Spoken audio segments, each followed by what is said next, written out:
Hi guys, welcome to another episode of Ultimate Bucket List, and today I'm at the Old Man of Storr. Why is this thing called the Old Man of Storr? Well, it kinda looks like an old man. Kind of.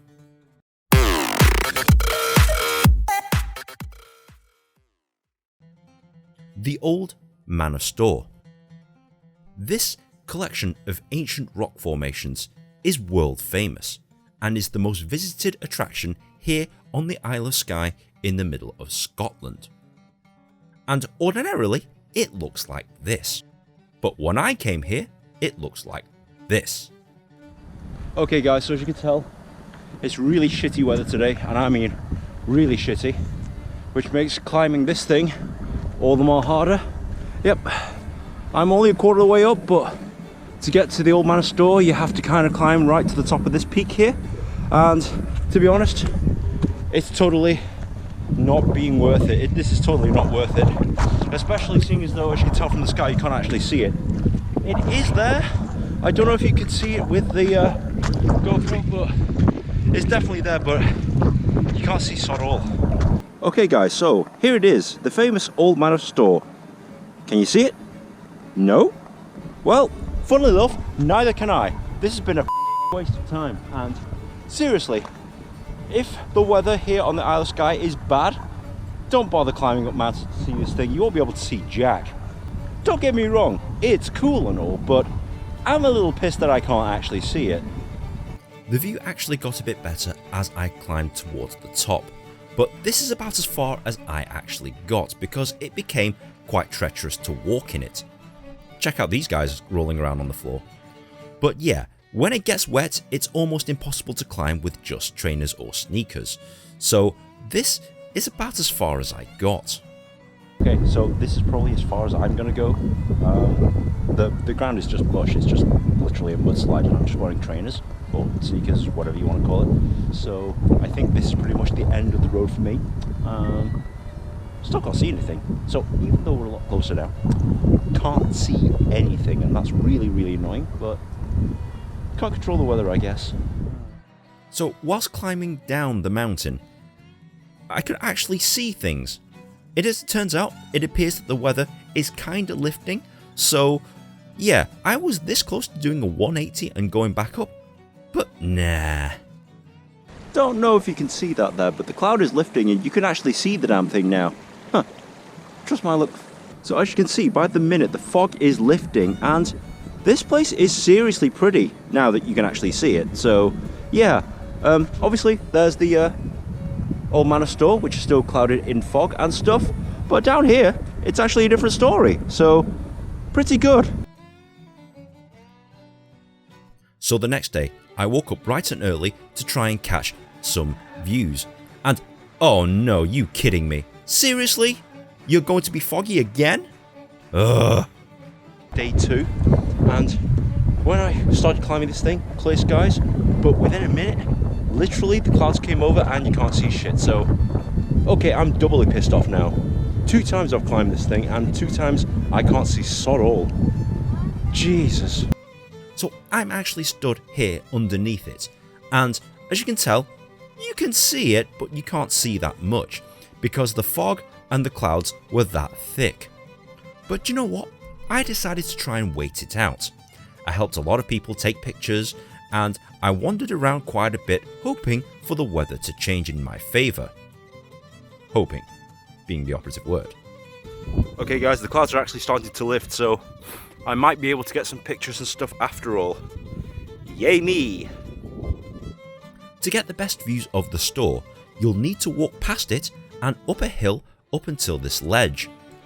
This offers the best view of the place, however, everyone else has the same idea and will be getting in your way to take pictures. This can get quite annoying, so you just gotta be patient and wait it out.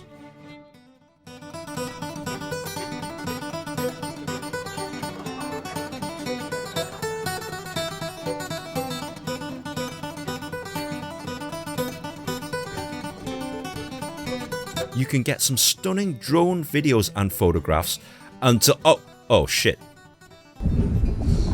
So I crashed my drone. Unfortunately, the wind took it away, had no control over it, and boom, it went into this rock face here, this rather ugly rock face.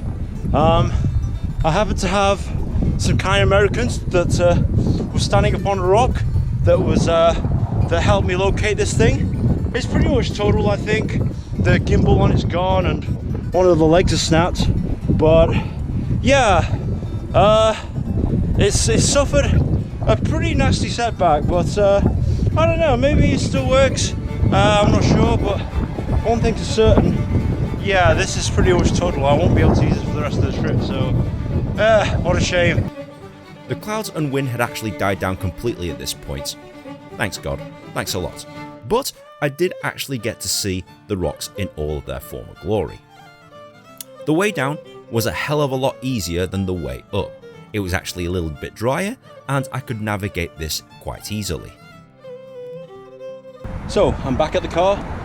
There's where I've just been, and it's taken me 3 hours round trip. I've pretty much broken my ankle, I've lost a drone, and yeah, I'm pretty injured right about now, but the views were totally worth it. You'll never see another place like this ever again, so even if you're at the risk of breaking ankles and drones, I highly recommend that you come and see this place once in your life. Okay, Ninh, I'm sold. What do I do? Well, you need to come here to the Isle of Skye. Now, obviously the Isle of Skye is way bit out of the way, so you're going to have to drive. There's no real public transportation that comes here. I've seen the odd bus here and there, but to be honest, you're better off driving. Where is this place located? Well, there is no postcode to punch into a sat-nav. All you have to do is find the town of Portree and literally go about 4 miles to the north. You really can't miss it. There's ample parking, and if there's no parking spaces left in the car park along either side of the road, you'll be absolutely fine. It's pretty treacherous up there, especially if you went like I did yesterday and it was chucking it down and you're wearing nothing but trainers or sneakers. You quickly find that you can't actually climb all the way up, so be prepared. Wear hiking gear, kind of like boots and waterproof clothing, because you will need it. As you can tell from my experiences, the weather changes very, very quickly, so be prepared to not be able to see stuff for a while. It'll take you about 90 minutes to climb to the other side of the Old Man of Storr, but that's where you get the best views, so I highly recommend that you walk the extra. If you only wanted to see the tip of it, it'll probably take you about 30 minutes, but be prepared. I hope you've got a good strong set of leg muscles, because quite frankly, you're going to need them. It's pretty steep up there, and quite frankly, you're going to need a certain degree of fitness. Now, if you don't have any kind of fitness level but you still want to climb there, I highly recommend that you stop at regular intervals, take lots of fruit, take lots of water, because you will need it. Is there anything else I need to know? Yes, for the love of God, be careful. It's pretty treacherous up there, and as I previously stated, I'm pretty sure I've broken my ankle again, and I'm pretty sure I'm going to have to pay £1,000 for a new drone. That I definitely know is true. But other than that, the views were totally worth it. I'm glad I came here a second time, as opposed to getting pissed off on the first day and literally stopping halfway up. Yeah, so if you do want to come to the Isle of Skye, it's an amazing place. Find my other video on the Isle of Skye right here. But if you have liked this video, please be sure to like, share and subscribe. Comment on the comment section below, and if I do get enough suggestions for more ultimate bucket list ideas, tweet them at me, and if I get enough suggestions, I'll go ahead and do that. So guys, thank you very much for watching. I'm going to mourn the loss of my drone now. I'll try and find a McDonald's somewhere and drown my sorrows in Coke. So thank you very much for watching, and we'll see you in the next episode. You know what? I actually blame the weatherman. He said that the weather was going to be pretty good over the next 2 days, and obviously it's not. So yeah, enjoy the views, guys.